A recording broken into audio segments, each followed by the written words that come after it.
Thank you for watching videos by Jeff Sibelius and landonairphotos.com.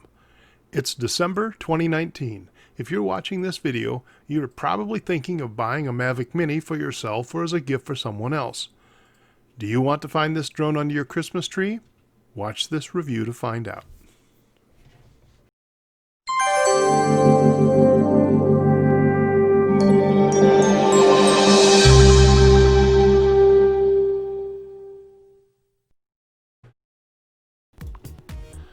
I'm sure you've heard about the Mavic Mini, a new drone from DJI that weighs less than the magical 250-gram threshold that triggers government regulation and oversight all around the world. If you spend any time on YouTube, I'm sure you've seen the crazy hype about this drone. Well, if you watch my channel, you know I'm not a fanboy for any drone company, so now it's time for some rational, objective feedback about the Mavic Mini. First, the most obvious thing about the Mini is how amazingly small it is.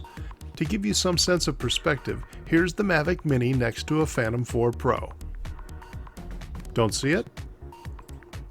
Well, that's because it's actually hiding beneath my cell phone case. Now that's a small drone. The Mavic Mini is just as light as it is small. For you non-metric people, it weighs just 8.78 ounces. Of course, DJI's whole idea was to deliver a drone that weighs under the magic number of 250 grams. In the US, that means the drone does not need to be registered. No big deal. In other countries, however, someone who flies a drone under 250 grams is not required to jump through the same regulatory hoops that they would have to do for larger drones, and that could be a big deal. If that's your situation and your priority, you can stop watching this video now. Scroll down to the description and click the purchase link to order the Mavic Mini. There isn't another drone in the world under 250 grams that does anything close to what this drone can do. And you'll dodge all those regulations until the countries drop the threshold for weight standards in response to this drone anyway.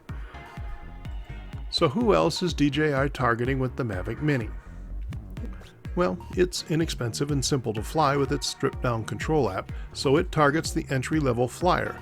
And at this time of year, I imagine a lot of Santas will be putting this drone under a lot of trees.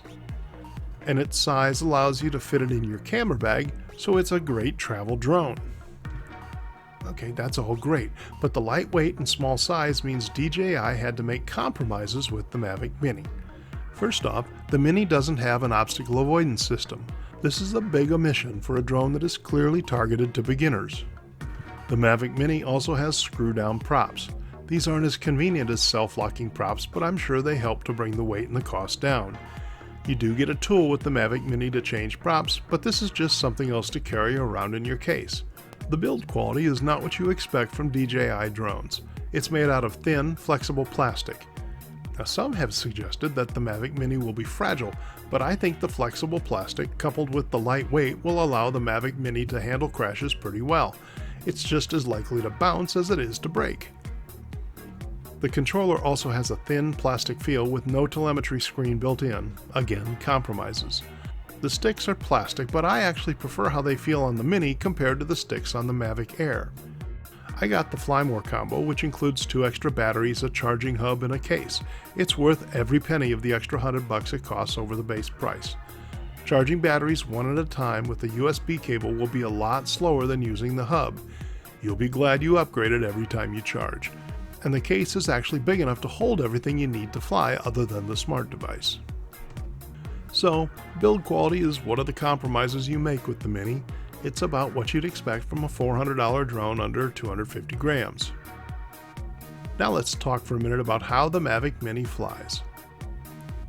Again, this drone is just insanely small. It almost looks silly in the middle of that big launch pad, doesn't it? The Mavic Mini is not just small, it's low to the ground.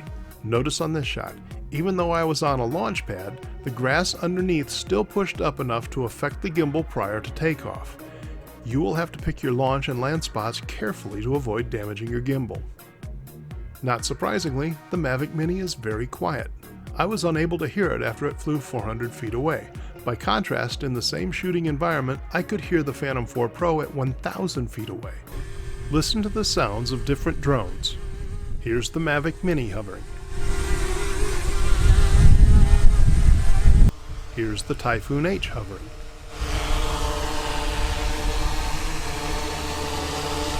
Here's the Autel Evo hovering.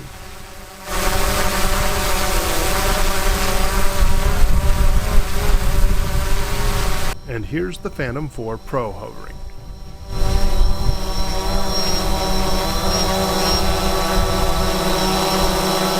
Obviously, wind direction and ambient noises will impact how close it can get before you hear it, but it does give you a sense of how quiet the Mavic Mini is. The Mavic Mini is very easy to fly. You would expect it to be jerky like most toy-sized drones, but it flies very smoothly, even in sports mode. The flight would be nicer if it had options for adjusting the stick responsiveness, but again, that's a compromise to keep costs down. It's not something most beginners would use in the first place, but travel photographers would. I hope they add this feature with a firmware update. I mentioned before that it doesn't have obstacle avoidance. It does have downward sensors though, and as you can see here, they work pretty darn well. These sensors test the ground to see if you're landing on a level surface, and they help you maintain position while flying indoors. The gimbal tilts extremely well. Again, you expect a $400 drone to act like a toy, but I was able to make slow, smooth tilts even without the option to adjust gimbal tilt speed in the app. My biggest surprise for the Mavic Mini was the quality of the Wi-Fi connection. I don't do range tests, but I did take the Mavic Mini out over 1,000 feet and the video sync was very solid the entire way.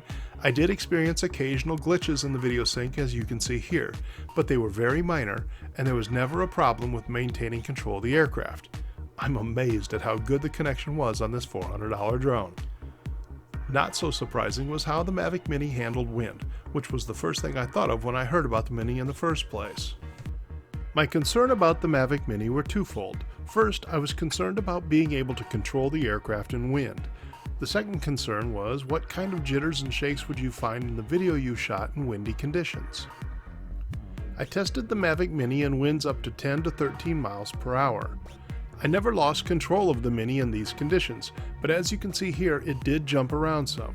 I was pleasantly surprised that the gimbal did a good job though, and the video it was shooting wasn't too bad. Still, I wouldn't plan to fly this in winds any higher than 10 to 12 miles per hour, especially when you remember that wind speeds will increase as you go higher. The bigger drones will just handle wind better. Here's the Typhoon H Plus at 200 feet altitude when the wind was blowing up to 13 miles per hour at ground level. This is the kind of stability you can't get from a small drone like the Mini. Now, I'm not faulting the Mini because it can't do what a drone 10 times its size can do. I'm just pointing out that this is a limitation of the Mini, and there will be times when you can't fly the Mini and get good shots when you could with other drones. That could be a big deal when you've only got one chance to shoot while on vacation, for example. In mild conditions, I was flying between 16 and 18 miles per hour with or against the wind in position or P mode. That said, these motors are not very powerful. You will need to get used to switching to sport mode when bringing the Mavic Mini back against a significant wind, or else it may not have the power to get back to you. I tested the top speeds for position, sport, and CineSmooth modes. Sport mode reached 28 miles per hour, position topped out at 18 miles per hour, and CineSmooth barely got up to 9. I like these speed ranges on the Mavic Mini. You can use P or S modes to get to where you want to be, and then drop it down to C mode for better shots. Look at this 360-degree spin at full speed in C mode. CineSmooth works very well for slow, controlled shooting. Along with wind performance, my other concern about the Mavic Mini was that its size would make it difficult to see in the sky, especially since it's a light gray color that blends in with the cloud. This concern was confirmed.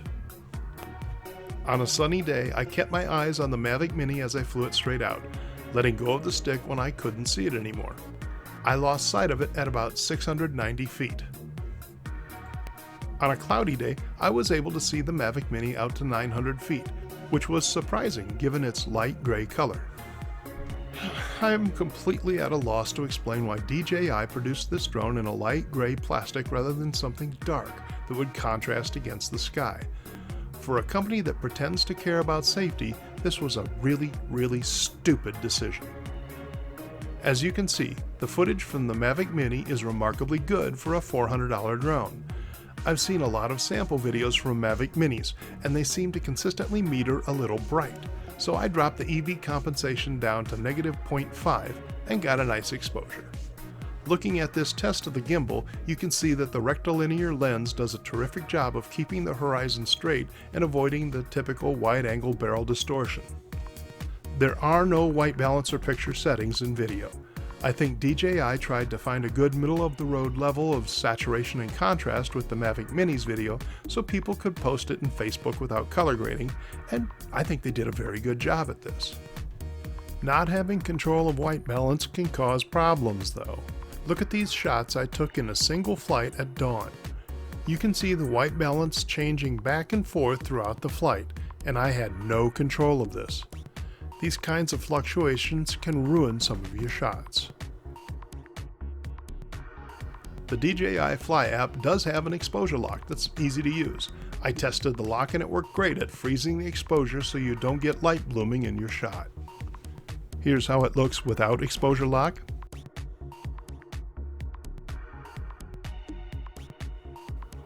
Here's how it looks with exposure lock. That said, I hope they at least give us some color profiles and white balance options with a firmware upgrade. I get that they want to keep a difference between the Mini and the Mavic Air, but the inability to control white balance diminishes the value of this drone to the travel photographer. The Mavic Mini is currently limited to 2.7K resolution at 30 frames per second. Years ago, the Phantom 3 Advanced was limited to 1080p, and DJI bumped that up to 2.7K with a firmware update. I'd love to see them do the same with the Mini to get it up to 4K. The Mini will never match the quality of a Mavic Pro or Phantom, but it's still remarkably good for a $400 drone, and I'm thrilled that it has a 3-axis mechanical gimbal that does a great job. I timed my first flight and it lasted just over 21 minutes. I timed a later flight and it self-landed at 24 minutes 12 seconds. To get that kind of flight time from a $400 drone, especially when the more expensive Mavic Air only does 16 minutes or so, is incredible. So, what were my first impressions? You've heard me say, for a $400 drone, a lot in this video. You just have to factor in the insanely low price when evaluating the Mavic Mini.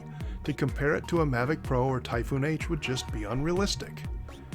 A better comparison would be with something like the toy drones that are about the same size and weight, and there is no comparison there. The Mavic Mini is amazing for what it can do for a $400 drone. Of course, the FIMI X8 costs somewhere around the same price. It handles wind better and shoots 4K video, but it's bigger and weighs more than 250 grams.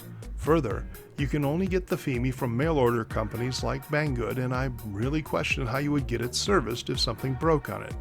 This is the same concern I have with the Parrot Anafi. Where do you get it fixed?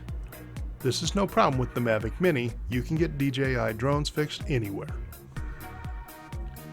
So, all things considered, the Mavic Mini is in a class all its own.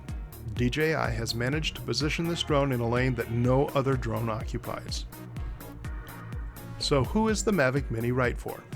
Obviously, if you live in Canada or some other country with draconian regulations, the Mavic Mini is a great choice to escape the governmental nonsense.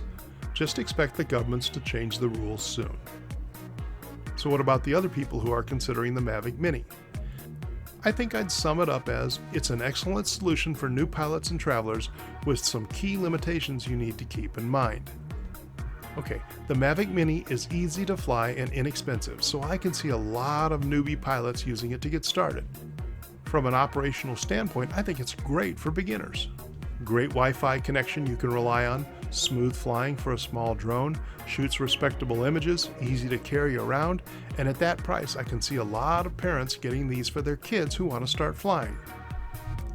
And that's where I start to get a little nervous about the Mavic Mini. This is not a toy drone like a Sima or even a Tello, even though it looks like one. This drone can go farther than 2 miles away, it struggles with wind, it's impossible to see in the sky, and it doesn't have obstacle avoidance. It's like that line from the Disney movie Aladdin, phenomenal cosmic power, itty bitty living space. Parents, if you're considering a Mavic Mini for your teenager, you really should consider whether Junior is honestly responsible enough to handle something with this much range. Honestly, if you can afford it, I would recommend the Mavic Air over the Mini for a young flyer. It's easier to see in the sky, it's bigger, it has obstacle avoidance, and the superior OcuSync transmission system as well. What about people who want a travel drone? That's why I got the Mini. I want something small enough to shoot decent video when I travel. The Mini really fits that bill. I can definitely fit the Mini in my camera bag where every inch counts, and the video it shoots is seriously impressive for a $400 drone. There, I've said it again.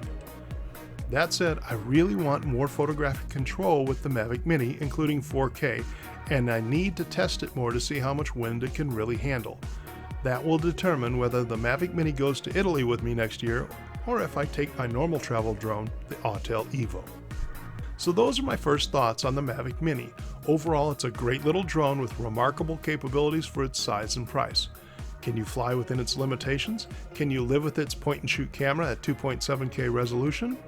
If so, the Mavic Mini truly is in a class all its own for categories of drone owners who haven't seen something new since DJI released the Spark.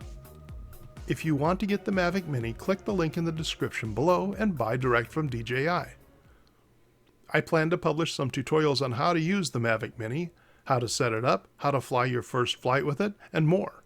Be sure to subscribe to the channel and hit the little bell icon so you'll be notified when I publish again. Thank you for watching this video. I set up a Facebook group to make it easier for us to talk and arrange opportunities to fly together. Follow the link in the description below to sign up for the group. On screen you'll find links to more videos on how to fly drones, so please check them out. Before you go, be sure to hit the like button.